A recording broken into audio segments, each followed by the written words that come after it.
Kisah Para Rasul pasal 24, kita akan membaca ayat 1 sampai 27. Kita membaca silih berganti. Saya membaca ayat yang ganjil, silahkan Ibu Bapak membaca ayat yang genap. Demikian firman Tuhan. 5 hari kemudian datanglah imam besar Ananias bersama-sama dengan beberapa orang tua-tua dan seorang pengacara bernama Tertulus. Mereka menghadap wali negeri dan menyampaikan dakwaan mereka terhadap Paulus.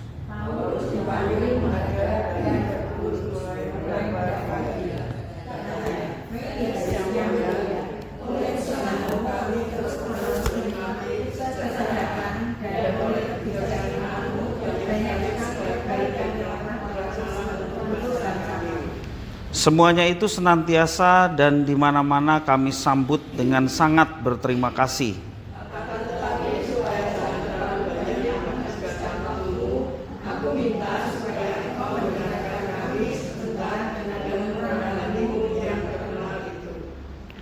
Telah nyata kepada kami bahwa orang ini adalah penyakit sampar, seorang yang menimbulkan kekacauan di antara semua orang Yahudi di seluruh dunia yang beradab, dan bahwa ia adalah seorang tokoh dari sekte orang Nasrani. Bapak Ibu saudara-saudara yang dikasihi oleh Tuhan, di dalam teks firman Tuhan ini Kisah Para Rasul pasal yang ke-24, bagaimana Rasul Paulus yang ditangkap, dituduhkan ya karena melakukan satu tindakan yang tidak pernah dia lakukan. Tuhan Yesus dituduh dengan tuduhan palsu, demikian juga muridnya Paulus termasuk ya, dituduh dengan tuduhan yang palsu. Nah, Bapak Ibu Saudara-saudara, kita belajar bagaimana Rasul Paulus tetap meyakini bahwa segala yang dialami itu tidak lepas dari rencana Tuhan yang harus dinyatakan. Ya, kalau hari yang lalu kita belajar bagaimana Paulus dilepaskan juga oleh karena kewarganegaraan Roma ya.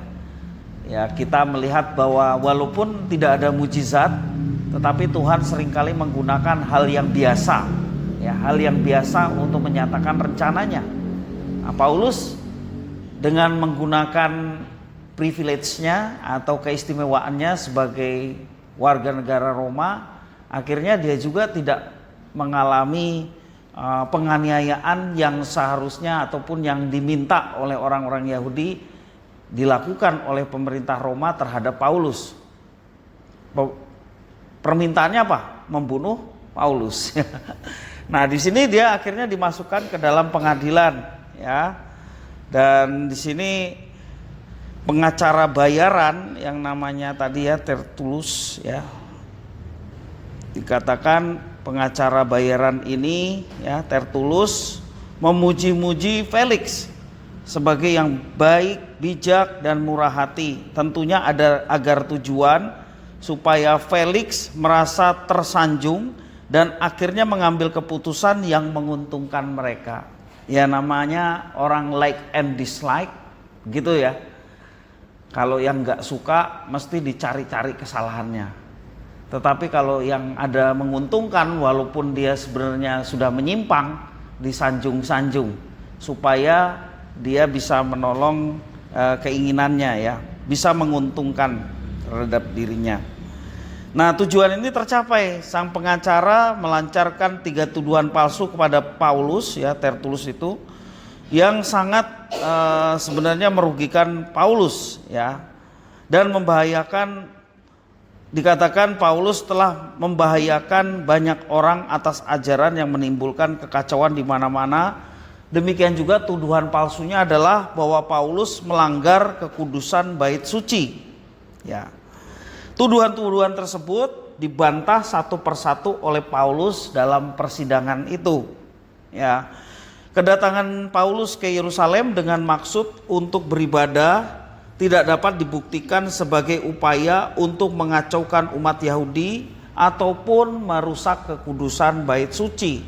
Dia betul-betul beribadah karena dia juga seorang Yahudi, ya. Dan juga apa yang Paulus lakukan senantiasa dia melakukan satu tindakan ataupun mengajarkan yang sesuai dengan kitab suci. Bila ada yang dapat disebut kesalahan dalam diri Paulus, ya. Ia dikatakan sebenarnya hanya ada perbedaan dari apa yang diyakini oleh orang Yahudi. Dia mengatakan dia adalah pengikut jalan Tuhan. Nah, itu yang Paulus katakan, yang disebut oleh mereka yang menuduh Paulus ini adalah aliran sesat. Ya, Paulus pengikut jalan Tuhan, ini yang dimaksud adalah Paulus menjadi murid Kristus, ya.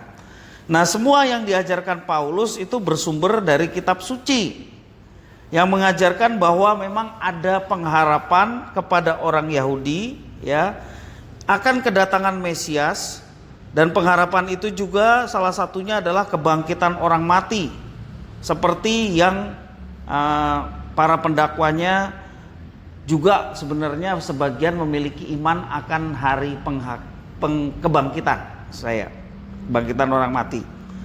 Paulus selalu berusaha jujur dan benar di hadapan manusia, termasuk juga di hadapan lawan-lawannya. Ketika dia dikatakan ajaran sesat, Paulus menjelaskan bahwa dirinya sebenarnya tidak melakukan kesesatan. Dia adalah pengikut jalan Tuhan, sebagaimana telah dinubuatkan kitab suci di dalam perjanjian lama mengenai jalan itu. Tentunya yang dimaksud Paulus adalah mengenai Yesus Kristus, ya.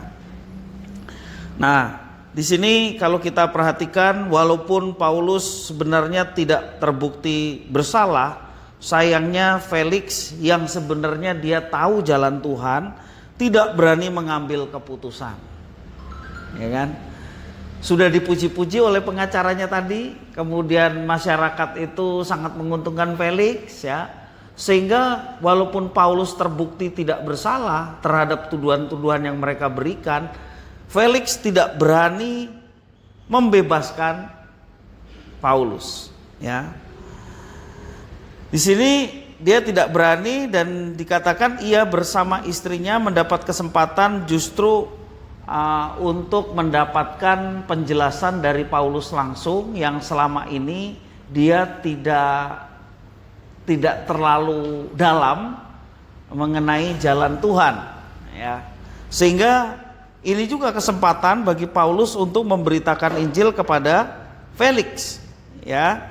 Ia dan istrinya tentunya ini dalam rencana Tuhan, artinya Paulus pun dalam kesempitan, dalam penganiayaan, dia tetap memberitakan Injil, bahkan termasuk kepada pembesar Romawi, yakni Felix dan istrinya, ya. Felix dan istrinya mendapatkan kesempatan untuk mendengarkan Injil kebenaran dari Paulus. Tapi kalau kita melihat di sini, dia tetap menutup hatinya terhadap Injil, ya, yang membongkar dosa dan kebobrokan hidupnya, karena ternyata dia memiliki banyak istri. Dan di situ dikatakan Drusilla itu sebenarnya istrinya yang ketiga, ya. Dan juga Felix ini mengharapkan Paulus ngasih uang, ya. Ternyata zaman dulu juga sogok menyogok itu sudah ada, ya. Yudas disogok oleh imam-imam supaya ketika pasukan Bait Allah itu datang untuk menangkap Yesus, jangan keliru nangkapnya, karena dulu kan semuanya berewokan gitu, ya, hampir sama. Dan Yesus dan murid-muridnya itu umurnya nggak terlalu berbeda, ya. Bahkan mungkin ada murid Yesus yang lebih tua daripada Yesus. Yesus masih 3,5 tahun, 33,5 tahun, maaf, 33,5 tahun kan masih muda. Yudas disogok supaya mana yang benar Yesus dengan ciuman. Nah, ternyata Felix juga ingin Paulus tuh bayar dia. Dalam hati, duit dari mana gitu, ya.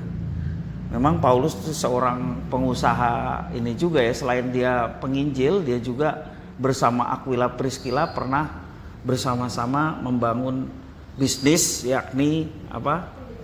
Hain tenda, ya.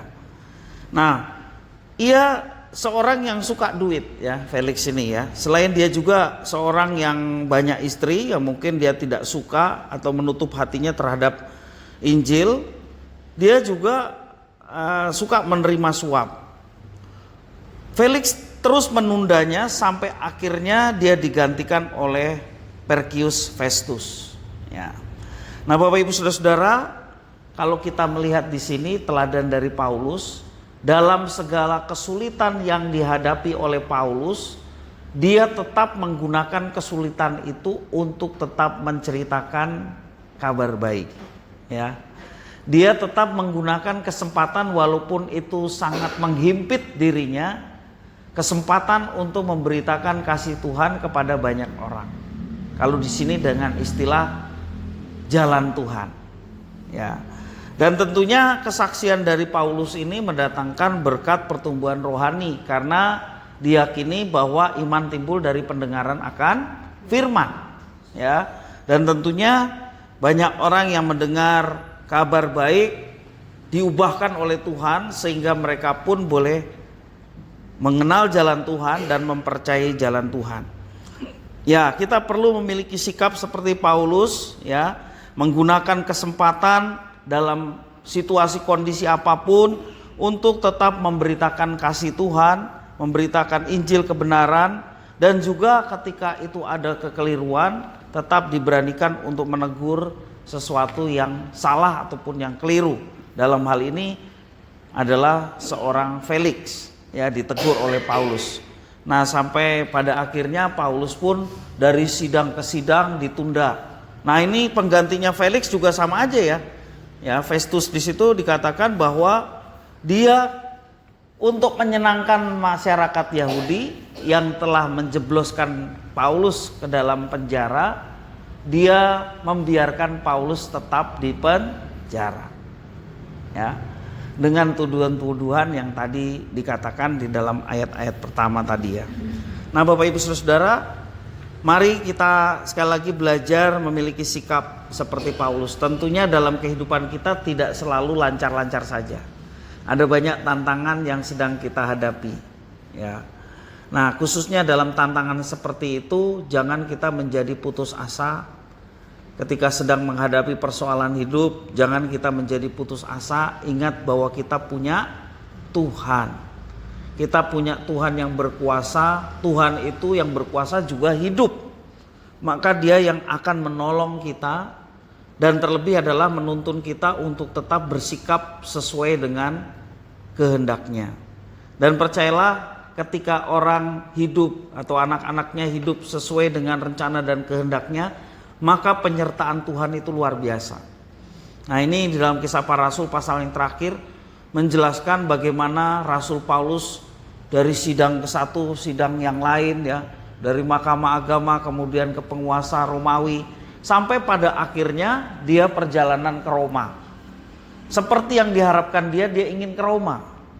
Tapi perjalanan ke Roma pun sebagai seorang tawanan ya, sebagai seorang tawanan yang pada akhirnya dia juga diadili di Roma dan mati di Roma oleh Kaisar Nero. Dan Rasul Paulus dalam surat Roma menjelaskan, Roma 8 ayat 18, penderitaan-penderitaan yang kualami sekarang tidak dapat dibandingkan dengan kemuliaan yang akan dinyatakan kepadanya. Sehingga Paulus tidak melihat penderitaan itu sebagai alasan untuk meninggalkan Yesus. Aku udah jadi pelayan Yesus kok malah aniaya ya. Dulu belum melayani Yesus aku banyak fansnya.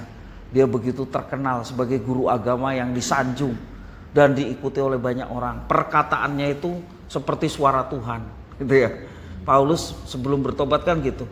Termasuk Stefanus diminta rajam oleh Paulus, ya semua angkat batu rajam Stefanus. Jadi begitu berkuasanya Paulus waktu sebelum terima Yesus. Tetapi dia terima Yesus sungguh mengalami penganiayaan yang luar biasa. Dia tidak goyah terhadap itu semua. Karena pendiriannya sedemikian kokoh di dalam Tuhan. Di dalam situasi kondisi apapun dia tahu itu ada dalam rencana Tuhan. Baik hidupnya, baik matinya, itu ada dalam kendali Tuhan, sehingga dia tetap bersemangat menjalani kehidupan, bahkan dia tetap bersemangat untuk memberitakan Injil. Tidak sedikit pun dia menyalahkan orang yang telah menjebloskan dia ke penjara. Ya, dia selalu dalam surat-suratnya mengatakan, ia dipenjara karena Kristus, ya, bukan karena orang-orang yang telah menganiaya dan memenjarakan dia. Tentunya ini satu pembelajaran yang luar biasa. Rasul Paulus dia dipenjara, juga ini kesempatan untuk menulis surat-surat kepada jemaat-jemaat yang dilayani. Karena di sini dikatakan Felix memberikan hukuman ringan, yakni dipenjara, tidak sampai hukuman mati. Dipenjara, tetapi sahabat-sahabatnya boleh mengunjunginya. Dalam kitab suci mengatakan demikian, ya. Sahabat-sahabatnya boleh mengunjunginya. Dan itu kesempatan Paulus juga walaupun dipenjara untuk menulis surat-surat. Maka firman Tuhan Perjanjian Baru mayoritas ditulis oleh Rasul Paulus. Cukup banyak dibanding dengan penulis yang lain di dalam Perjanjian Baru didominasi oleh Paulus. Banyak juga tulisannya itu pada saat Paulus sedang dalam penjara. Ya, sama seperti yang kita saksikan hari ini, Paulus di penjara, tetapi itu juga menjadi kesempatan. Di penjara dia tidak kemana-mana, dia tulis. Dan tulisannya dipelihara oleh jemaat yang mula-mula, bahkan disalin, terus bapak-bapak gereja kumpulkan. Wah, ini tulisan Paulus sangat berharga. Dikumpulkan, kemudian menjadi satu kanon Perjanjian Baru. Menjadi bagian dari kitab suci Perjanjian Baru. Padahal Paulus tulisannya itu hanya surat untuk menguatkan jemaat. Dia tidak pernah berpikir kalau tulisannya itu kemudian dijadikan bagian kitab suci umat Allah.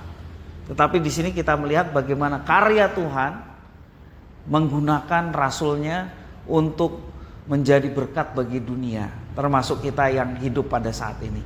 Tentunya teladan Paulus ini boleh menjadi berkat bagi kita, dan kita juga tetap mengandalkan Tuhan. Tuhan yang disembah Paulus sama dengan Tuhan yang kita sembah. Maka Tuhan yang berkuasa untuk menolong Paulus, menguatkan Paulus, Tuhan yang sama juga akan menolong dan menguatkan kita, khususnya ketika kita menghadapi tantangan di dalam kehidupan. Bersandar kepada Tuhan, pasti Tuhan akan menyertai dan menolong setiap anak-anaknya yang berserah dan bersandar hanya kepada Tuhan. Kiranya firman Tuhan memberkati kita. Mari kita berdoa bersama. Terima kasih Tuhan atas firman-Mu, mampukan kami untuk melaksanakannya. Biarlah Tuhan membimbing dan menuntun kami, sehingga hidup kami berkenan kepadamu, menjadi pelaku-pelaku firman yang senantiasa hidup bersandar hanya kepada Tuhan saja. Terima kasih ya Tuhan, inilah doa permohonan kami. Demi nama Yesus Kristus kami berdoa. Haleluya, amin.